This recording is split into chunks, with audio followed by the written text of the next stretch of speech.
আমাদের সামনে গেটটা করা হয়েছে তো, তাই খোলা যাচ্ছে না, তাই পিছন দিক থেকে আমাদের পাশের বাড়ি যে রাস্তাটা আছে ওখান থেকে আমি আর আমার ছেলে বাজারে গেলাম। ভীষণ গরম আজকে, ভীষণ মানে ইচ্ছা করছিল না বাজারে যাওয়ার, কিন্তু কী করবো, ওদের মাছ ছিল না, তাই মাছ নেওয়ার জন্য যেতে হলো বাজারে।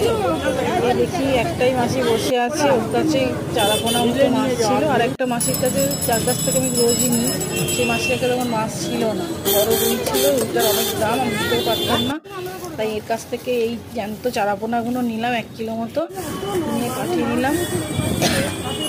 তারপরে ভাবলাম যদি না করে আবার মাসির থেকে একটু অল্প করে মাছ নিলাম, নিয়ে দুটো মিলিয়ে যাই হোক ওদের হয়ে যাবে। তারপর ঘরে এসে আমাদের জন্য কিছু বাজার করেছিলাম, সবজি বাজার। এই সবজি বাজারগুলো এক এক করে খুলছি, দেখুন। আমার ছেলেকে বললাম একটু কত ভিডিওটা, আমি কোনদিন সবজি বাজার দেখাই না। আর এই যে এটা হচ্ছে আমার বাইরের আর বড় বড় ছানাপোনাদের খাবার, ওদের খাবারটা কোনদিন দেখাই না, ওদেরও রোজ আনতে হয়।